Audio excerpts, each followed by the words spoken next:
तो इस वीडियो में हम सीखने की कोशिश करते हैं भारतीय समाज में नारी का स्थान का निबंध पढ़ने की कोशिश कर रहे हैं। तो निबंध में सर्वप्रथम लिखा जाता है रूपरेखा। तो रूपरेखा में सर्वप्रथम जो पॉइंट लिखना होता है वो रूपरेखा के अंतर्गत आता है। जैसे प्रस्तावना, प्राचीन भारत में नारी, मध्यकाल में नारी की स्थिति, नारी चेतना, पाश्चात्य संस्कृति एवं सभ्यता का प्रभाव, वर्तमान स्थिति एवं उपसार। कभी भी निबंध लिखते समय सर्वप्रथम प्रस्तावना ऊपर लिखा जाता है और उपसंहार नीचे। प्रस्तावना में हमें जो निबंध लिखना है, निबंध में क्या क्या लिखना है वो पूरी जानकारी प्रस्तावना में लिखना पड़ता है। और उपसंहार में हमने अब तक निबंध में क्या लिखा वो उपसंहार के अंतर्गत आता है। तो सर्वप्रथम पढ़ते हैं अपन प्रस्तावना। प्रस्तावना में जैसे मैं एक श्लोक लिख रहा हूँ या कविता है जो भी है। मैं कवि की कविता कामिनी हूँ, मैं चित्रकार का रुचिर चित्र, मैं जगत नाट्य की रसधार, अभिलाषा मानव की विचित्र है। तो ब्रह्मा के पश्चात इस भूतल पर मानव को अवतरित करने वाली नारी का स्थान सर्वोपरि है। माँ बहन पुत्री एवं पत्नी रूप में वह देवी की देवी है। वह ही मानव का समाज से संबंध स्थापित करने वाली है। किंतु दुर्भाग्य यह है कि इस जगत धात्री को समुचित सम्मान न देकर पुरुष ने प्रारंभ से अपना वशीभूत करने का प्रयत्न किया। तो ये प्रस्तावना हो गई। अब इसमें हम जानते हैं प्राचीन काल में नारी। तो क्या होगा, प्राचीन काल में नारी की स्थिति अच्छी थी। वैदिक काल में नारी का सम्मानजनक स्थान था। रोमशा, लोपमुद्रा आदि नारियों ने ऋग्वेद के सूक्तों को रचा। तो कैकेयी, मंदोदरी आदि की वीरता एवं विवेकशीलता ही विख्यात है। तो इन प्राचीन काल में नारी हुआ।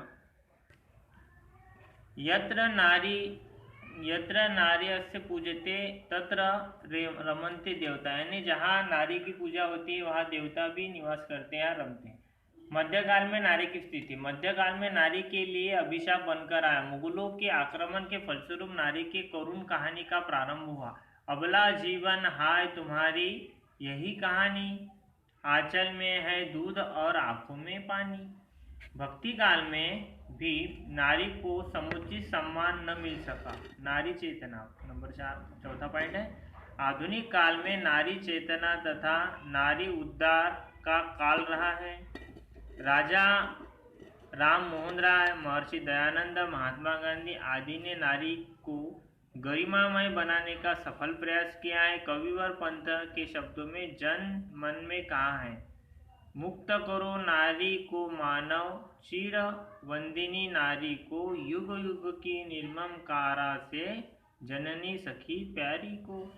वस्तुतः स्त्री तथा पुरुष जीवन रथ के दो पहिए हैं। नारी तथा पुरुष का एकत्व सार्थक मानव जीवन का आदर्श है। अतः इसे वंदिनी मानना भूल है ना, वंदनी मानना भूल है। ठीक है। पाश्चात्य संस्कृति एवं सभ्यता का प्रभाव। वर्तमान काल में नारी पाश्चात्य सभ्यता का अनुसरण करने लगी है। वह सौंदर्य प्रसाधनों का अधिकाधिक प्रयोग तथा धन का अपव्यय करने लगी है। ठीक है। पाश्चात्य मतलब विदेश की जैसी संस्कृति वैसी लाने की कोशिश कर रही है। ठीक है। अब वर्तमान स्थिति नंबर 6 पॉइंट। स्वतंत्रता के पश्चात नारी की संवैधानिक स्थिति में पर्याप्त परिवर्तन आया है। पिता के साथ माता का नाम भी लिखा जाने लगा है। नौकरियों में तकनीकी तथा रोजगार परक शिक्षा में महिलाओं के लिए आरक्षण हो गया। 50% आरक्षण अभी दे दिया गया है। अब उपसंहार। नारी पराधीनता से मुक्त होकर आज पुनः अपनी प्रतिष्ठा एवं गरिमा को पा रही है। पाश्चात्य प्रभाव के कारण नारी समाज के एक वर्ग में विलासता की भावना अवश्य बढ़ी है, किंतु वह दिन दूर नहीं है जब वह सद्मार्ग पर आ जाएगी। वह अपने रूप को वर्ण करेगी। वस्तुतः नारी मानवता की प्रतिमूर्ति है।